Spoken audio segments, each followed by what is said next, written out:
Hi, I'm Dave, founder of Halloween Year Round, and as 2021 comes to an end, I wanted to look back at some of the better moments of the year. And in a year when movie theaters they were open this year, but there wasn't as much coming out. I think a lot of original content on streaming services like Shudder, that's kind of what kept me and horror fans like me occupied this whole year.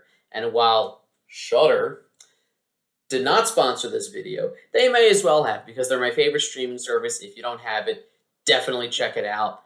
It's like Netflix for horror. Absolutely love them. So I thought that to kind of signal the end of 2021 and look back on the year fondly, I would do a top 10 list of my favorite Shudder originals, the top 10.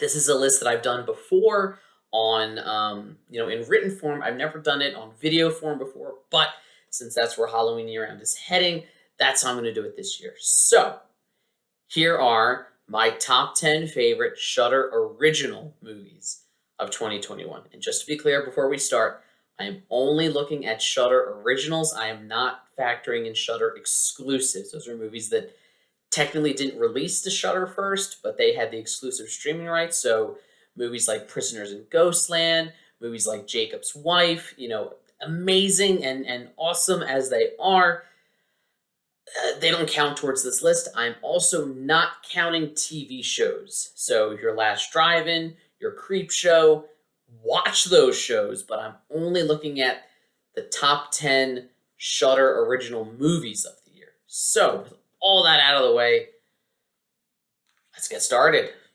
Number 10, An Unquiet Grave. So this was kind of like a weird little sleeper hit for me. This was a movie that a lot of your Shudder originals, very indie. They're movies that have to do a lot with not a whole lot in terms of like budget or scale or scope. And An Unquiet Grave was a movie that I felt like really used those limited resources to its advantage. You've only got like two actors for the whole thing. They carry the movie because basically the entire thing you're just seeing them on screen, and it plays out almost like a stage play where their performances are really on display, and it gets into some really dark and disturbing ideas of how far a person would go when they're grieving, what they would or wouldn't be willing to do. And it's a movie that, of the two actors, one of them essentially has to play two different roles that, they kind of switch halfway through. And it is as genuinely unsettling as I think it was intriguing. A lot of Shudder movies are kind of silly and ridiculous in a fun way. This is one that was not going for that route, and I think did it very successfully. Number 9, Sun. On the subject of movies that manage to be genuinely creepy, here's one which I think the biggest standout in it is the performance by Andy Matichek. I think I'm saying that right. Who, of course, we all know from the new Halloween movies as Allison, Laurie's granddaughter. What I really like about her performance here is she's not playing a teenager. She's playing her own age, mid-20s, and it's a much more kind of mature, layered performance that you don't. I mean, not that she's bad in the Halloween movies, but she's playing a teenager. Here, she's showing off someone who has kind of seen a darker side of the world. I love movies where it kind of keeps you guessing about whether or not it's supernatural or not supernatural, and satanic cults are a great way to do that. I'm someone who I'm not in a satanic cult, or am I? I've always been really fascinated by the idea of cults. Not that I want to join one. I want to run one instead.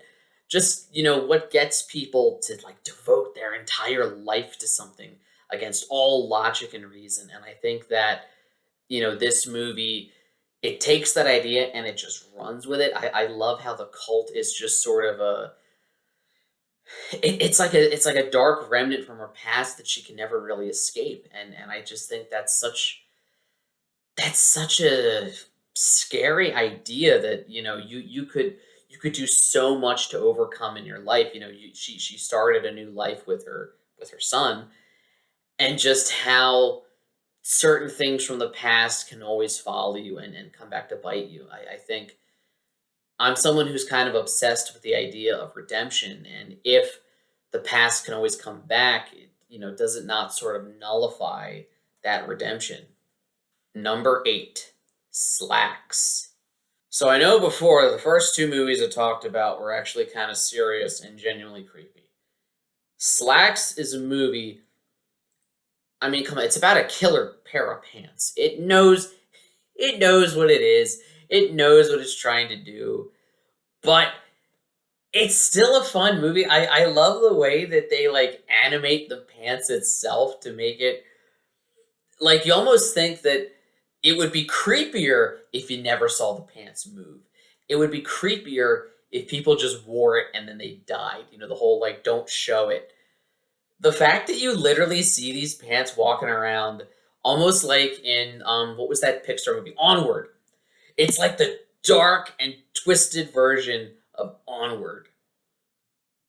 So the fact that it does that while also kind of making an interesting commentary on the fashion industry and ethical sourcing and sweatshops, and how the uncomfortable fact that you can have a company that says they're ethical and is all like, oh yeah, we're green and we do this, and they're just as capitalist and just as corrupt as any other company. Forgive me for my nihilism about the world, but well, hey, I'm a horror fan. I just think that this movie, I like that it's able to make that commentary, but be so like it's so ridiculous that no one would take it seriously. But because no one takes it seriously, you actually do kind of think about the social commentary it makes. Whereas if it was just a straight up, if it was shoving its message down your throat the way, say, Candyman 2021 did, or the way that 2019 Black Christmas did, I don't think the message would be taken as seriously. But because it's so ridiculous, it's almost like it tricks you into getting that message and thinking it's a joke, but then actually kind of thinking about it. Number 7, Stay Out of the Attic. The biggest thing that anyone ever says in a horror movie is just leave the house. The house is haunted, just leave. The place has a monster, just leave. There's a killer chasing you in the bedroom with a knife, just run out the door. What I like about Stay Out of the Attic is you have a group of, these characters are, they're former convicts. They're trying to get a second chance at life. They're trying to, no one would hire them except this one guy who exclusively hires, convicts because, he is one himself. So I feel like that it kind of explains away their motivation, that for them, a regular job is hard to come by. So it means that they'll stick around a lot longer just out of desperation, sad as that is. It's pretty true. So, if they find themselves in this old creepy mansion with this weird German guy who definitely has some fascinations that are troublesome, it kind of makes sense as to why they stay. Plus, I'm a huge history buff. I was a history major in college, so anything kind of World War II era is automatically fascinating to me. Number 6, Teddy. If you had told me that a French werewolf movie that barely shows the wolf was going to be on my top 10 Shudder originals for this year, I'd have told you were crazy. But Teddy, where to begin? In a lot of ways, Teddy almost feels like the male French version of Ginger Snaps, which was like the female Canadian werewolf movie, only, obviously lower budget, obviously, fewer effects. But I think that the main selling point of this movie is Teddy himself. This is a character that I really feel for. I feel the conflict in him. I see a guy whose life is just, it's falling apart, and him turning into this beast, is both continuing to destroy his life, it's also enhancing his life. Just to watch his world unravel and get to the point where both Teddy and you, the audience, think to yourselves, would he be better off as a wolf? Might his existence, would life be easier for him And he just committed to this. Number 5, Fried Barry. So every year, Shudder's got to release at least one movie that makes you think like, oh, so that's what dropping acid is like. This year, it was Fried Barry. I love a good movie that's just not afraid to be trippy, and going back and watching the original short film, you see that this is, it's definitely style over substance, but that's kind of the point. The point of the movie was to kind of take the idea of addiction and take, the places that a person's mind goes, the depths of, I guess, insanity, of surrealism. I think Fried Barry makes for a fascinating case study. Number 4, VHS 94. So this was one that I went into. Let's be honest, the VHS series had definitely seen better days by the time the third one came out. The first one's great, and you kind of got the diminishing returns, where when you set out to make something look amateur, when you set out to make it look gritty, it's almost like it's too polished. And that first one felt genuine, and it just kind of got more and more fake as it went on. This one felt like a callback to that original. This one, you can almost forget that the second and third one exist and just enjoy this one. When it comes to anthologies, you do usually get, some are hits, some are miss. None of these were misses for me. The weird, creepy, mad scientist, the white nationalist group kind of, getting their comeuppance. And of course, who could forget Hail Rotma, which has become like its own hashtag on Twitter. It's so popular. Which, by the way, creepy as hell story. Do you guys remember, who here, comment if you watched Hey Arnold as a kid and you remember the episode where he goes in the sewer and there's that sewer king. That's what the Rotma storyline is. And it like taps perfectly into that creepy urban legend we all heard as kids about like the society and the sewers and, us above, them below, and like Jordan Peele's Us, and all these things kind of come together. And it's a movie that's not afraid to be gruesome and grotesque and just throw everything it has at its audience and hit on every one of those marks. So if you haven't seen VHS 94, there's a reason it's number 4. Number 3, Superhost. Granted, this is probably going to be a controversial pick, especially putting it ahead of VHS 94, but hear me out. When I saw this, we literally, my fiance Jess and I, we watched this movie, and then like days later went to stay at an Airbnb where our host was in fact a super host. And I was thinking about this the entire time. So for those who have seen, you guys remember the movie 13 Cameras? Creepy as hell, makes you never want to stay at an Airbnb or have a landlord ever again, and definitely makes you want to check for cameras everywhere you go. I felt like Superhost was almost like 13 Cameras meets Creep, where you have, they're being spied on, but, the woman doing it, it's like you feel for her, you feel how lonely she is, but you're also terrified by her. And kind of what gets me about this movie is I've known people like that in real life.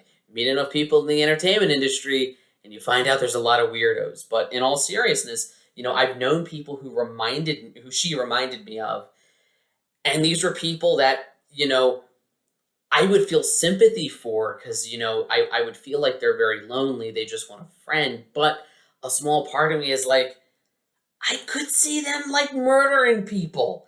I could see them just breaking from reality and just killing someone because, well, they didn't want to be my friend.